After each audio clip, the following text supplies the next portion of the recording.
Hello, welcome to Books and Booze. I am your host, Alex. This time I will be looking at George Orwell's Animal Farm, a certified high school, most likely classic for you, not for me. We did not go anywhere near this in high school, although maybe we should have. Also, this time I'll be pouring out some scotch for George Orwell. This is Macallan 12. I know it's not British, but to my understanding, the Brits drink it over there a lot, so cheers. Animal Farm was originally published in 1945, toward the end of World War II, and shortly after George Orwell had taken up arms against Franco Spain, and really born out of his hatred for communism, despite being a socialist. This is what we got. And really interesting, the context is that tension between Orwell's hatred of communism yet his love of socialist ideals. The other two books that I've read by Orwell at this point, which are 1984 and The Road to Wagon Pier. I highly suggest both of these as well. And if I'm being honest, if I'm ranking these in any way, Animal Farm might be the third, right after Road to Wagon Pier, 1984, being the best thing I've read from Orwell so far. But that tension between his hatred of communism and the savagery that he saw and the systematic oppression and eradication of people that he was witnessing is really what bleeds through in Animal Farm, primarily known to be a critique of Stalinistic Russia. Animal Farm follows very similar beats, using a metaphor and allegory of animals overthrowing a farm rather than the varying parties and interest in Russia at the time. And it's interesting given that so many people between this and I would say 1984 are always throwing around Orwell in terms of their own political ideologies. If you go ahead and type in Orwellian on Google News, I'm sure you're going to find right-leaning publications that are using it to talk about left-leaning policies or ideas, and you're going to find left-leaning publications using it to talk about right-leaning policies and ideas. And that sort of, I think, evidently speaks to a little bit of the vagueness or the broadness that Orwell has in both this and 1984, though 1984, I think, grounds this a little bit more in a human experience that Animal Farm lacks, which I think is intentional to a certain degree. This reads like a fable, and hence the use of, sentient animals in order to get this fable across to us. I don't know if Orwell's calling us children. Maybe he is. Maybe some people need that. But because it's so vague, and I think you can almost take in this plug and play approach to it, it kind of gives Animal Farm some lasting power.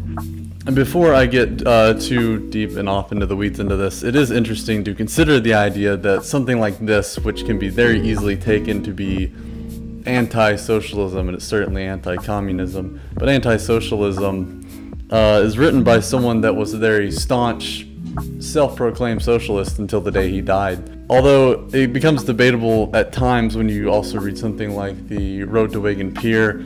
I don't know if my edition here has it, but I've heard in the past when the publisher initially did this, this was intended to be kind of a promotion of socialist ideas throughout England at the time period, but Orwell instead almost critiques some of the socialist elites living in London when he's studying coal miners out in the countryside in this book. The publisher used to advise people not to really listen to Orwell on his ideas on socialism because they thought he was like a buffoon that didn't really know what he was talking about. Over time, accumulating different life experiences, mainly in Burma as a police officer and then in fighting Franco-communists in Spain, Orwell really forged what I think is a fairly nuanced and intriguing ideology that people continue to tap into.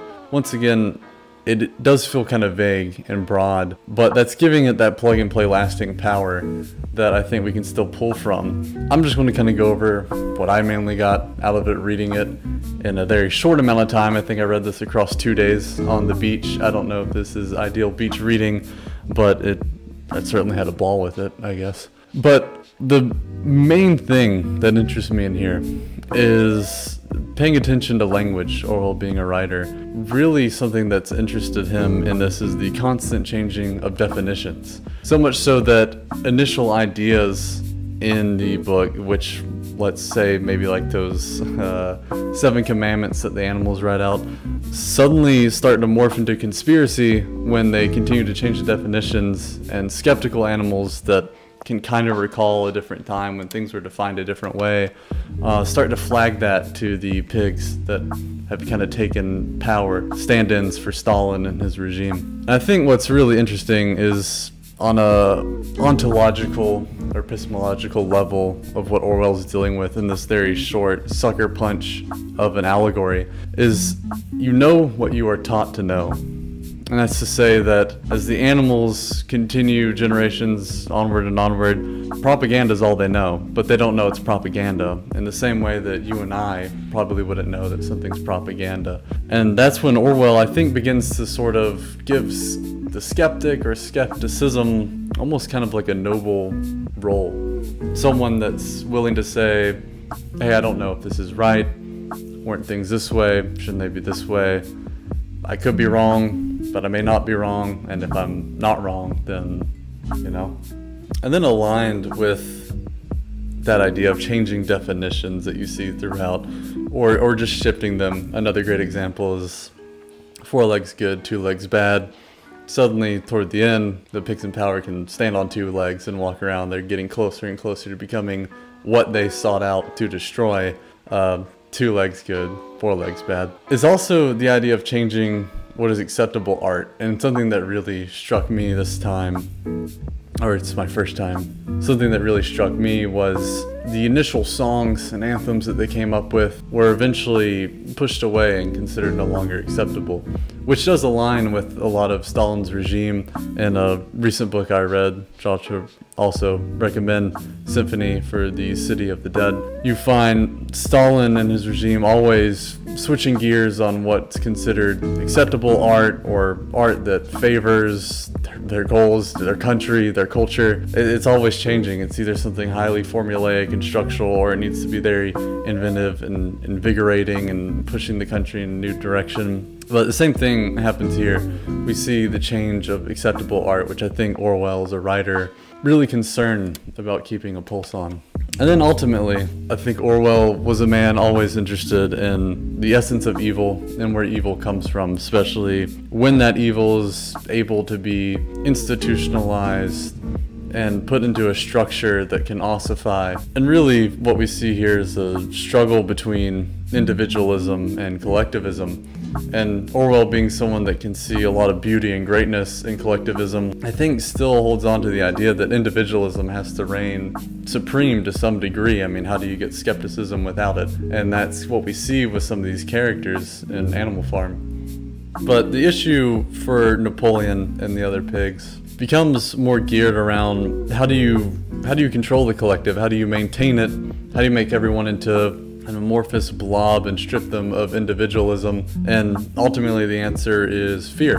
And what's intriguing here is that it's not necessarily a physical threat that Napoleon uses, though when we think of someone like Stalin, it certainly would have been something like that. But as you dive deeper into it, and Orwell being aware of this, it's not really always the physical threat that induces fear in an individual, but almost more so the social and the psychological threat of saying, you're not in this crowd anymore, you no longer stand for our ideals. If you can't match with the changing definitions, if you can't match with the accepting artwork, you're not here anymore, and then you're other. And then who's to say what happens once you're othered? So ultimately, I think Animal Farm is this short sucker punch, almost fable, modern day fable, of that collectivism versus individualism, and striking that balance, and the concern of when political institutions and charismatic leaders want to appropriate those for their own means, they want to do so through fear. I mean, I can say all I want about it being vague and broad, and it's giving it that lasting power, which is maybe why it still kind of feels a little bit timely today. So, do I dig it? As I said earlier, you know, I'd probably put this at number 3 on my Orwell tier list. Yeah, I mean, it's it's a fable, and that's about as much as I can get out of it.